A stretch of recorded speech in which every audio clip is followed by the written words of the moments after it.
ನಾಗರಿಕ ವಿಮಾನಯಾನ ಸಚಿವ ರಾಮಮೋಹನ್ ನಾಯ್ಡು ಬೆಂಗಳೂರಿನಲ್ಲಿಂದು ಸರ್ಲಾ ಏವಿಯೇಷನ್ ಸಂಸ್ಥೆಯ ಕೇಂದ್ರ ಕಚೇರಿಯನ್ನು ಉದ್ಘಾಟಿಸಿದರು. ಬಳಿಕ ಆ ಸಂಸ್ಥೆಯ ಶೂನ್ಯ ಏರ್ ಟ್ಯಾಕ್ಸಿ ವಿಮಾನದ ವಿನ್ಯಾಸ ಮಾದರಿ ಪರಿಶೀಲಿಸಿದರು. ಈ ವೇಳೆ ಸಚಿವ ರಿಜ್ವಾನ್ ಹರ್ಷದ್ ಸೇರಿದಂತೆ ಹಲವು ಗಣ್ಯರು ಭಾಗವಹಿಸಿದ್ದರು.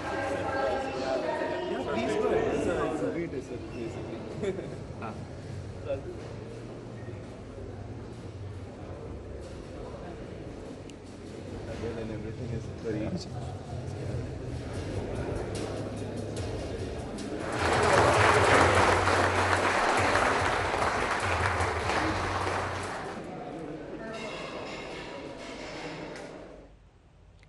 ಬಳಿಕ ಸಚಿವರು ಕಳೆದ 12 ವರ್ಷಗಳಲ್ಲಿ ದೇಶದ ನಾಗರಿಕ ವಿಮಾನಯಾನ ವಲಯ ಗಣನೀಯ ಪ್ರಗತಿ ಕಂಡಿದ್ದು, ವಿಮಾನಗಳ ವಿನ್ಯಾಸ, ಅಭಿವೃದ್ಧಿ, ನಿರ್ಮಾಣ ಮತ್ತು ಸಂಚಾರದಲ್ಲಿ ಸಂಪೂರ್ಣ ದೇಶೀಕರಣವಾಗಿದ್ದು ಆತ್ಮನಿರ್ಭರ ಭಾರತ ಪರಿಕಲ್ಪನೆಗೆ ಪೂರಕವಾಗಿದೆ ಎಂದರು.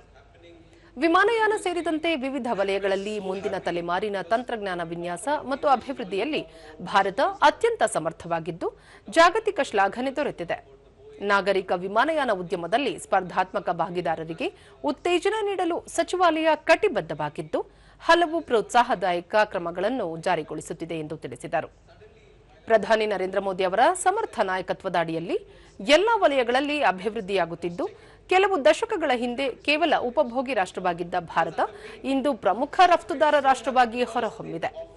ಬಾಹ್ಯಾಕಾಶ, ರಕ್ಷಣೆ, ಡ್ರೋನ್ ಸೇರಿದಂತೆ ವಿವಿಧ ವಲಯಗಳಲ್ಲಿ ಭಾರತ ಗಣನೀಯ ಸಾಧನೆ ಮಾಡುತ್ತಿದೆ ಎಂದರು. ಚಂದ್ರನ ದಕ್ಷಿಣ ಧ್ರುವಕ್ಕೆ ಇಸ್ರೋದಿಂದ ಲ್ಯಾಂಡರ್ ಕಳುಹಿಸಿರುವುದು ಇತರ ಯಾವುದೇ ಮುಂದುವರೆದ ರಾಷ್ಟ್ರವೂ ಮಾಡದ ಅಭೂತಪೂರ್ವ ಸಾಧನೆಯಾಗಿದೆ.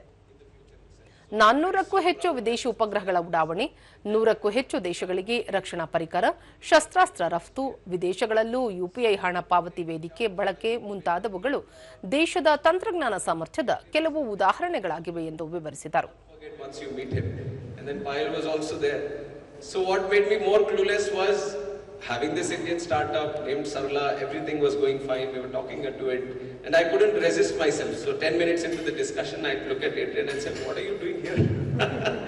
How did you, from this Europe, from Germany, how did you end up here? And how did you end up in Sarla?" So I think he spoke at the time. He told me that, looking at how India is looking at innovation, looking at how India is looking at this futuristic technologies, I felt that this is the right place to be at this moment. And you wouldn't have made me or this country more proud of what you have said, but you're living up to what you have said also. ಇದಕ್ಕೂ ಮುನ್ನ ಬೆಂಗಳೂರು ವಿಮಾನ ನಿಲ್ದಾಣದಲ್ಲಿ ಸಚಿವ Rammohan Naidu Uber cab ಸೇವೆ ಪರಿಶೀಲಿಸಿ ಚಾಲಕರೊಂದಿಗೆ ಸಂವಾದ ನಡೆಸಿದರು.